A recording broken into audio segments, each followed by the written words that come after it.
Assalamualaikum warahmatullahi wabarakatuh. Di sini kami akan mempresentasikan tentang perancangan sistem informasi inventory barang kosmetik berbasis web pada PT Citra Gemilang Prima. Deskripsi sistem. Dalam pembuatan sistem ini dilakukan dengan pendekatan UML, diagram, kelas diagram, khusus diagram, dan sequence diagram. Perancangan perangkat lunak berfokus pada program perangkat lunak seperti struktur data, asistek perangkat lunak, referensi antarmuka, dan prosedur pengodean. Untuk membangun perangkat lunak harus memenuhi kebutuhan berikut, seperti salah satunya mampu memudahkan pengisian data-data ke dalam database, mampu memudahkan perusahaan dalam mengelola data untuk produksi barang dalam perusahaan, mampu mengidentifikasi apakah barang masuk sesuai dengan batas minimal kebutuhan perusahaan sebagai proses pengambilan data atau keputusan, mampu memberikan efisiensi dan efektivitas dalam pengumpulan atau pemasukan laporan ke tingkat direktur utama, mampu memudahkan perusahaan dalam mengomunikasikan arus data, mampu memberikan kemudahan dalam mengoperasikan sistem untuk end user. Batasan masalah dalam diagram UML sebagai berikut. Yang pertama, tidak sampai dengan transaksi penjualan. Yang kedua, fokus pada persediaan barang yang ada di gudang. Dan yang ketiga, hanya melibatkan pihak internal perusahaan. Dan yang terakhir, membuat rancangan user interface untuk memudahkan pegawai. Assalamualaikum warahmatullahi wabarakatuh. Di sini saya akan menjelaskan tentang diagram UML inventory barang kosmetik berbasis web pada PT Citra Gemilang Prima. Pada diagram UML yaitu terdiri dari use case diagram, kelas diagram, dan sequence diagram. Di sini saya akan menjelaskan yang pertama yaitu use case diagram. Apa itu use case diagram? Use case diagram merupakan titik awal yang baik dalam memahami dan menganalisis kebutuhan sistem pada saat perancangan. Use case diagram dapat digunakan untuk kebutuhan apa saja yang diperlukan dalam suatu sistem, sehingga sistem dapat digambarkan dengan jelas bagaimana proses dari sistem tersebut, bagaimana cara aktor menggunakan sistem, serta apa saja yang dilakukan pada suatu sistem.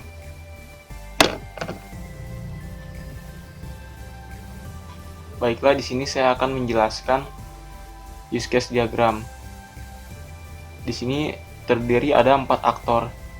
Aktor yang pertama yaitu adalah petugas, dan aktor yang kedua adalah admin atau sistem, yang ketiga adalah supplier, dan yang keempat adalah manajer. Nah, yang pertama yaitu adalah petugas melakukan login terlebih dahulu.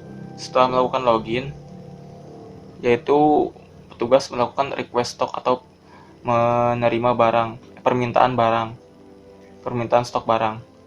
Di sini request stock terjadi karena ada transaksi yang dilakukan. Setelah melakukan transaksi, stok awal akan terhitung setiap ada permintaan untuk mengetahui stok akhir.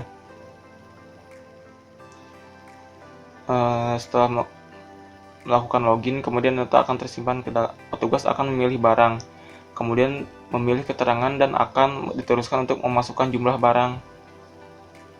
Kemudian data akan disimpan ke dalam tabel transaksi atau akan di sini cetak stok. Apabila keterangan yang dipilih adalah receipt, maka data akan tersimpan dalam tabel receipt. Kemudian stok akan bertambah. Apabila keterangan yang dipilih adalah keluar, maka data akan tersimpan ke dalam stok barang. Kemudian stok akan berkurang. Apabila keterangan yang dipilih adalah barang retur, maka data akan dikembalikan ke bagian admin atau sistem, kemudian stok retur akan bertambah. Kemudian si sistem akan melakukan rekalkulasi stok akhir dan akan ditampilkan pada form barang. Nah, di sini admin akan melakukan rekalkulasi stok akhir dan akan ditampilkan pada form barang atau melakukan pengecekan ulang atau penghitungan ulang stok barang. Nah, setelah itu di sini adalah pengecekan barang. Petugas melakukan pengecekan kualitas barang. Pada case ini, petugas dapat melakukan pengecekan kualitas barang di mana barang bagus akan masuk ke data stok, dan apabila barang rusak maka akan masuk ke data retur dan akan dikembalikan pada stok barang, dan admin akan melakukan rekalkulasi stok barang. Di sini data barang akan diterima oleh petugas. Lalu manajer menerima data stok barang dari petugas, dan manajer membuat PO untuk sesuai kebutuhan bisnis. Setelah itu supplier menerima SO dari manajer. Nah, si manajer akan membuat PO kepada supplier. Maka setelah itu supplier akan melakukan delivery atau pengiriman ke gudang. Mungkin sekian untuk penjelasan use case-nya. Assalamualaikum warahmatullahi wabarakatuh. Saya Chandra akan menjelaskan tentang kelas diagram. Nah, jadi sebelum dimulai, jadi kelas diagram itu adalah diagram yang menunjukkan kelas-kelas yang ada dari sebuah sistem.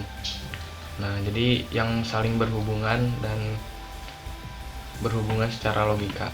Nah, jadi di kelas diagram ini saya menjelaskan tentang kelas diagram yang mempunyai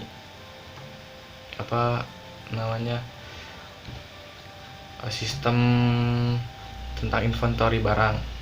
Nah, di sini ada 7 kelas, diantaranya ada stok awal, stok, terus kelas barang, kelas transaksi, terus trans tipe, PO atau purchase order, dan supplier.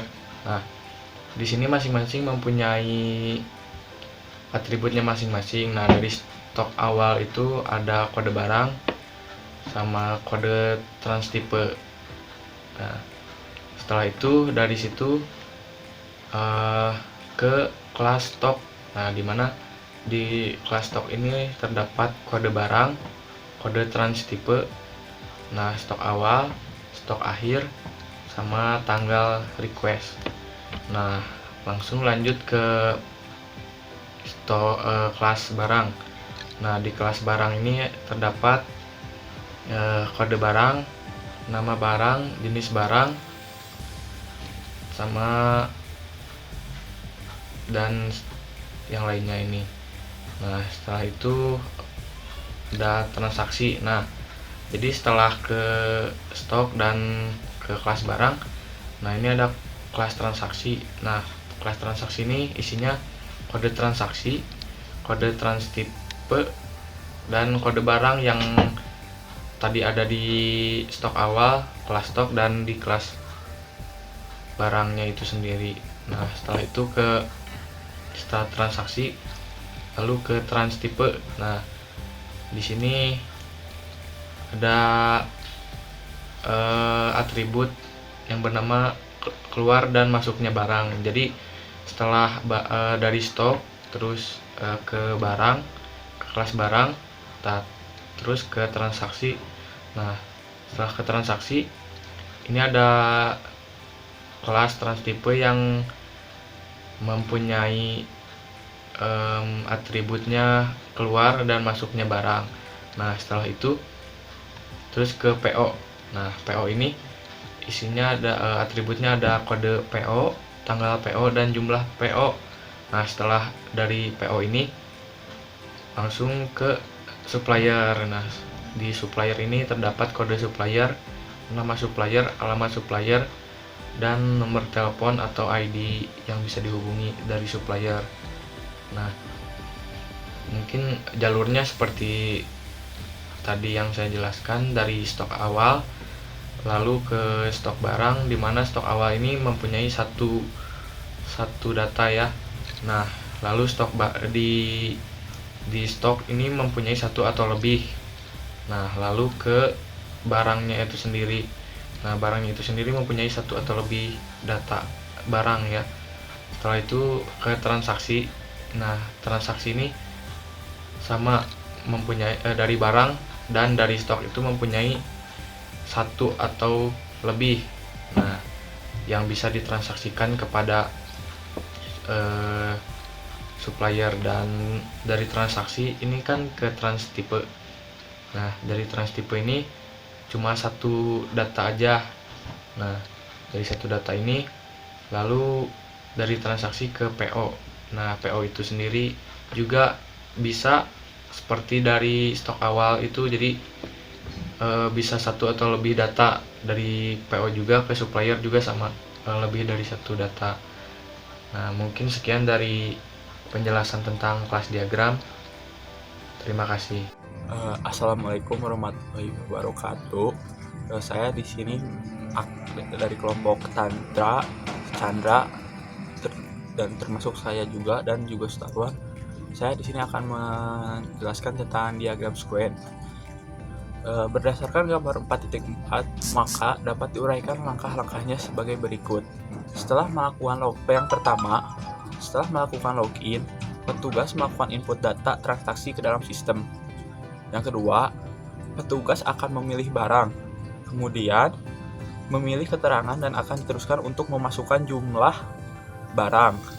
Ketiga, kemudian data akan disimpan ke dalam tabel transaksi. Keempat, apabila keterangan yang dipilih adalah reshape, maka data akan tersimpan ke dalam tabel reshape.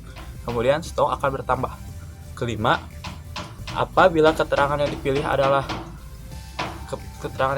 keluar, maka data akan tersimpan ke dalam tabel keluar. Kemudian stok akan berkurang. Yang keenam, apabila keterangan yang return, maka data akan tersimpan ke tabel return. Kemudian stok return akan bertambah. Ketujuh, kemudian sistem akan melakukan rekalkulasi stok dan stok akhir dan akan ditampilkan pada prompt barang. Sekian penjelasan dari saya mengenai sequence diagram. Mohon maaf apabila ada kesalahan. Saya mewakili dari kelompok mengucapkan wassalamualaikum warahmatullahi wabarakatuh. Kesimpulan pada diagram di atas, admin yang melakukan regulasi stok barang yang akan dikirim. Petugas melakukan proses edit, tambah atau hapus di setiap form barang yang masuk dan yang keluar.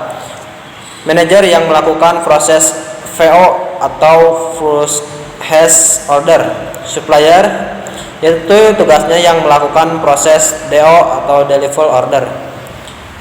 Include pada use case, yaitu di mana use case yang dituju harus meliputi sebuah proses yang lain. Sekian presentasi dari kami. Mohon maaf bila banyak kesalahan atau kata-kata yang kurang dipahami. Tetap di rumah, jaga kesehatan, dan sekian saran dari saya dan kawan-kawan. Wassalamualaikum warahmatullahi wabarakatuh. Mungkin sekian penjelasan use case dari saya. Mohon maaf bila ada salah kata atau kekurangan. Semoga mudah dipahami dan dimengerti. Jaga kesehatan, stay at home. Wassalamualaikum warahmatullahi wabarakatuh. Sekian penjelasan dari kelompok kami. Mohon maaf bila ada kesalahan. Semoga bermanfaat dan semoga mudah dipahami. Jaga kesehatan, stay at home, jangan kemana-mana. Peace. Sekian pembahasan dari kelompok kami. Mohon maaf jika ada kurang kata atau kurang dalam pembahasan. Sekian. Wassalamualaikum warahmatullahi wabarakatuh.